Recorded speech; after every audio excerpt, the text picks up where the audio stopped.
പിതാവിൻ്റെയും പുത്രൻ്റെയും പരിശുദ്ധാത്മാവിൻ്റെയും നാമത്തിൽ ആമേൻ. എൻ്റെ പ്രിയപ്പെട്ട സഹോദരങ്ങളെ, ഈ നല്ല ദിവസത്തെ ഓർത്ത് നല്ല ദൈവത്തിന് നമുക്ക് നന്ദി പറയാം.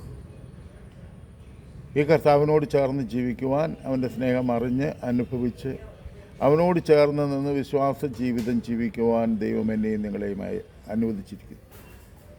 അങ്ങനൊരു ജീവിതമാണ് ഇന്നത്തെ ദിവസം ഞാനും നിങ്ങളും ജീവിക്കുന്നത്. നമുക്കിഷ്ടമുള്ളതും ഇഷ്ടമില്ലാത്തതുമൊക്കെ ജീവിതത്തിൽ സംഭവിച്ചു കൊണ്ടിരിക്കും.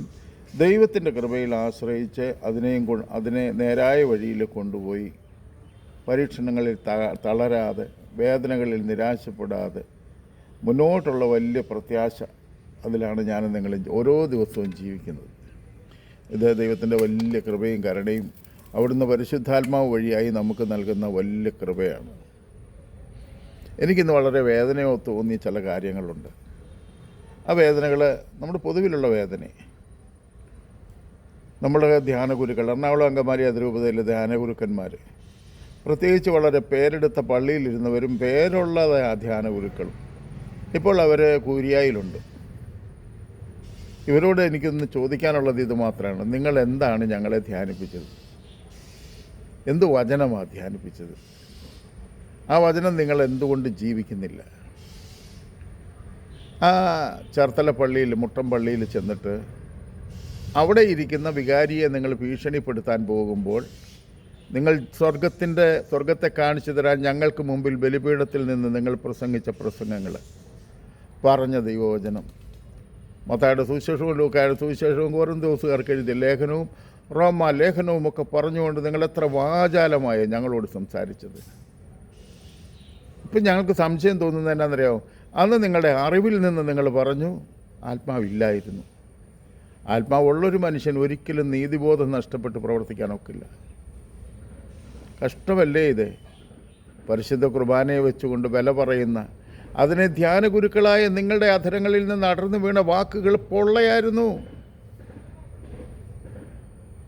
വേറെ ചില ധ്യാനഗുരുക്കന്മാരുണ്ട്, എല്ലാവരെയും പേര് പറയുന്നില്ല.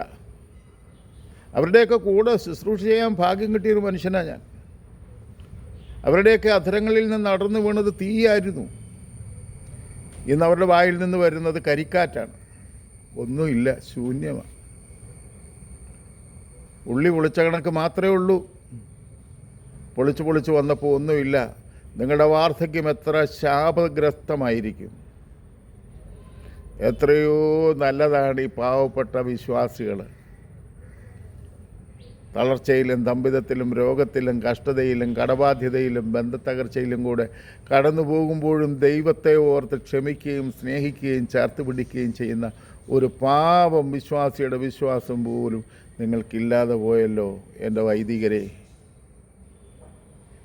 നിങ്ങൾ എപ്പോഴെങ്കിലും ചിന്തിച്ചിട്ടുണ്ടോ? നിങ്ങളുടെ കൂടെ ശുശ്രൂഷ ചെയ്ത ആത്മായ സഹോദരങ്ങൾ എന്ത് നിങ്ങളെപ്പറ്റി ഇന്ന് വിചാരിക്കുകയും ഞങ്ങളെന്ത് വിചാരിക്കുന്നു എന്നുള്ളത്, ശുശ്രൂഷകരായ സഹോദരങ്ങൾ എന്ത് കുറിക്കുന്നു എന്ന് നിങ്ങൾ വിചാരിക്കേണ്ട. നിങ്ങളതിനെപ്പറ്റി ചിന്തിക്കുക പോലും വേണ്ട. പക്ഷേ നിങ്ങളെ വിശ്വസ്തരെന്ന് കണ്ട് നിങ്ങളുടെ കരങ്ങളിൽ ഏൽപ്പിക്കപ്പെട്ട ഈ ദൈവവചനവും പരിശുദ്ധ കുർബാനയും നിങ്ങളിപ്പോൾ എത്രമാത്രം അവഹേളിച്ചു. കുപ്പായ ഊരിയിട്ട് പോകരുതോ?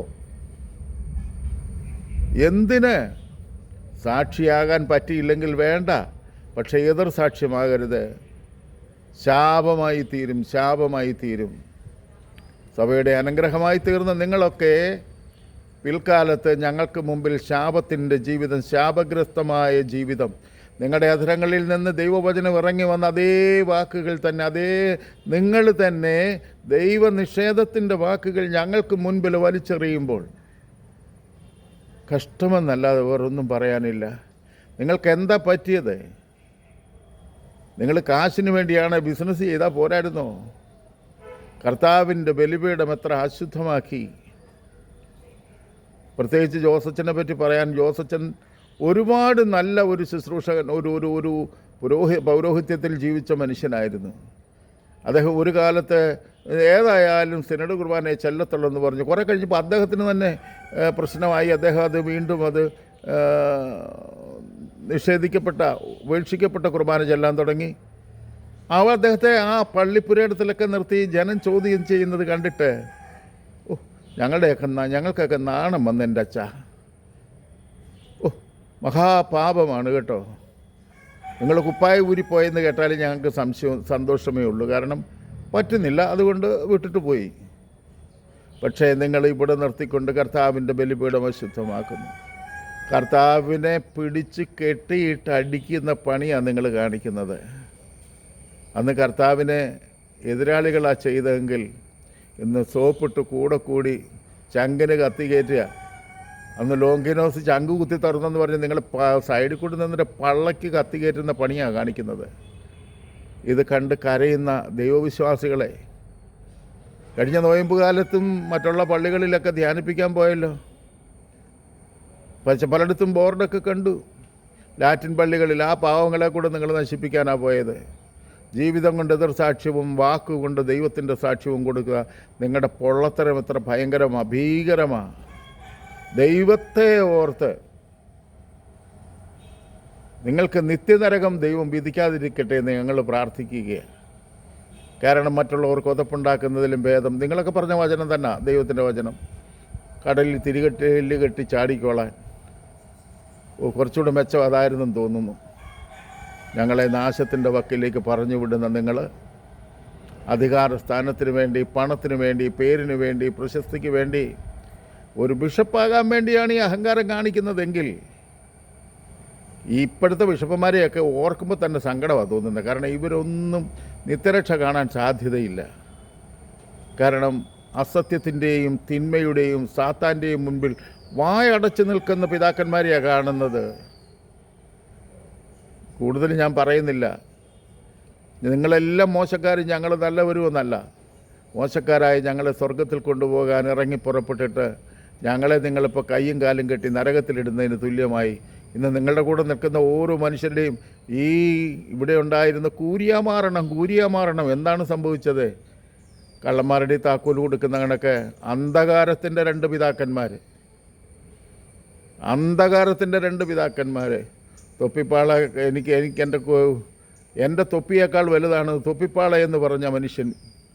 ഇത്രയും അധപ്പതിച്ചൊരു മനുഷ്യൻ എന്തും കാട്ടിക്കൂട്ടി അധികാരം പിടിക്കാൻ ഒരുങ്ങുന്നു.